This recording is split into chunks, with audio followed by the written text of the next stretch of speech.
Hi, if you've watched any film photography YouTubers in the past, I'm sure you've heard them sing praises about the Contax T2. Today, I'm going to be talking about the Contax TVS, its criminally underrated partner. This is the Contax TVS. As you can see, it's nearly identical in appearance to the T2. It has the same top and bottom titanium plates, nearly the same body design, and it's pretty much the same camera. The name TVS says it all really, the T standing for titanium and the VS standing for Vario Sonar, aka variable focal length. The Contax TVS has a 28 to 56mm lens. It has a maximum aperture of 3.5. Sadly, as you go up to the maximum focal length, the aperture decreases to 6.5. It has exposure compensation, manual and automatic focus, and aperture priority. It also has a great built-in flash, a shutter that reaches 1/700 and DX code reading, making it a very modern camera. So that's it for specs really. The main difference between the TVS and the T2 is having a zoom lens with an aperture of 3.5 instead of the T2's prime lens with a 2.8 aperture. If that extra stop of light means over $500 to you, maybe quit the video now, but if it doesn't, please watch it to the end. I mainly use the TVS at its widest setting of 28mm. This is because of perhaps the biggest flaw of the Contax TVS as opposed to the T2. While you do have a zoom lens that can go up to 56mm, in reality you have a 28mm f3.5 and a 56mm f6.5. And if you want to shoot anything without flash in any condition that's not extremely bright light, the aperture of 6.5 isn't really going to do much for you. I also believe that it's sharper at the 28mm. Obviously this will not be as sharp as the Contax T2, but I'm sure as you've seen from the photos, this Carl Zeiss lens is still capable of producing some amazing images. The only benefit I personally see that the T2 has over the TVS is in terms of compactness. This is because the TVS lens doesn't fully retract into the body like the T2 does, making a bit more of an awkward shape. This camera is only manual zoom. Some may see this as a downside. I, however, see it as a massive plus for this point and shoot. You can change it with this small lever here. This is also how you turn the camera on and off. This manual zoom is fantastic. In fact, it is so good, it lets you choose any zoom you want within the range. For example, you can have 36mm, 37mm, 55mm, and so on. However, for the most part, I mainly shoot on the widest setting, which is here. This may be suspicion, but I also believe this to be the sharpest position for the lens. This camera also accepts 30.5mm filters, and it has an official 30.5mm Contax lens hood with a matching cap. These filters are quite expensive, and you can make do with filters that aren't made by Contax if you can find 30.5mm.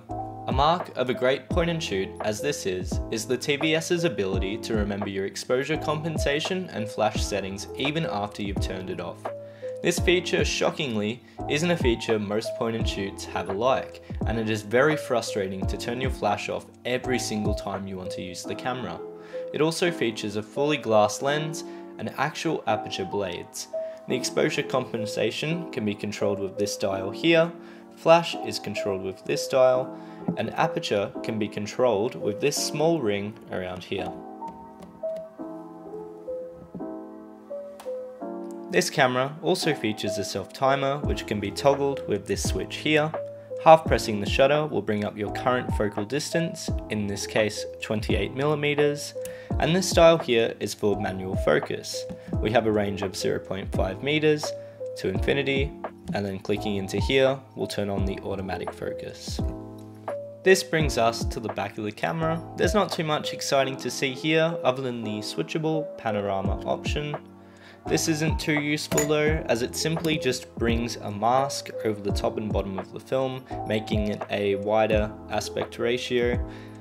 This, in reality, you could just go into Photoshop or the Photos app of your iPhone and do this later. You're better off just shooting the entire frame. To load this camera, you simply drop the film in, drag it to this orange line, close the back, and let the camera do the work. In terms of reliability, like any 90s camera, there are bound to be a lot of electronic issues, and this camera is no stranger to that. There are a few small issues to look out for, as well as a major one that can essentially leave this camera worthless. The small ones are these two LCDs are prone to leaking. Like any camera with an LCD from this time, it's very likely on eBay that you'll see these leaking. The one on the left here is just for the flash. It's common that this will leak, and this one is not possible to replace. It's soldered to the motherboard. This one on the right here, my camera did have a leaking one, and you're able to buy replacements from China for like 20 bucks, and it's extremely easy to replace yourself if you're handy with a screwdriver. The main issue here is the shutter flex cable. This is the cable that connects the shutter blades to the actual camera. If this breaks, it's pretty much impossible. It'll cost you about $200 to fix, not including the price of the cable and postage. And without it, the camera's useless. It doesn't turn on, it doesn't take photos. And it's a problem that you need to look out for. When buying this camera, you have to make sure that it actually turns on. When cameras have this issue, they always display off in the viewfinder, no matter if you've flicked the little on switch or not. That's a really good indicator, as well as if the seller says it turns on sometimes and works perfectly and other times it doesn't. That's an indicator that this cable might be going in and out, and if it is, just look for a different camera. It's honestly not worth purchasing it and thinking you're going to fix it for a bit of a profit or a little bit of a reduced price. The Contax TVS, because it was a bit more of a premium camera when it came out, came with a bunch of really neat accessories. One of the coolest ones perhaps is this little jewelry case here for the T2, and the Contax TVS had this as well. If you can find this with the camera, definitely go for that one if it's say like $50 more. Buying this on its own isn't particularly worth it, but if you can find it with the camera for a bit of a reduced price, it's super worth it. It's just neat for displaying the camera, as well as if you have any filters, any lens hoods, there's a little compartment here for those. The second of my favorite accessories is this one here. It's just a little Contax case, but I've modified it with a Peak Design anchor link. And another flaw of this camera, but also most point and shoots, is it only has one strap lug. I don't particularly care for the one strap lug. I think it's a bit precarious, it dangles around a lot. I'd much prefer to have two. With this case, I've modified it. I've taken the original strap off and put some Peak Design anchor links. So whenever I want to use two straps, I can just hook that on, hook it onto the other side, and I can hang that around my waist like a traditional camera, and I feel a lot more safe holding the camera like this. As well as if you're transporting it, you just chuck that over the front and it's perfectly safe.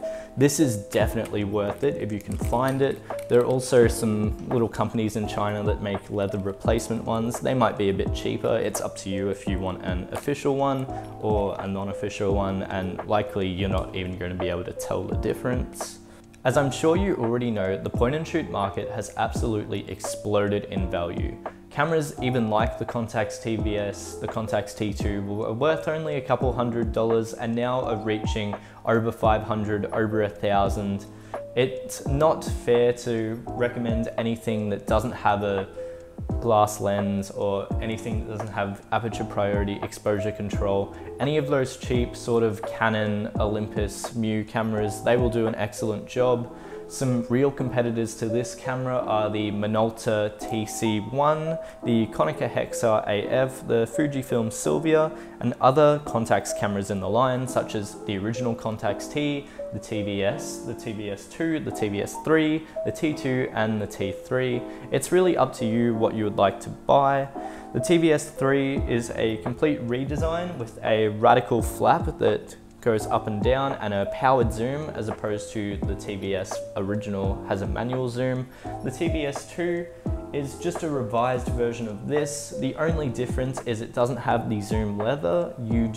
They want you to manually change the zoom with your hand. I find the original version, it goes for a little bit cheaper too. The original version with this zoom lever is way more useful than having to like precariously sort of control the zoom with your hand. It's not as ergonomic, and you can sort of do it with the lever without thinking.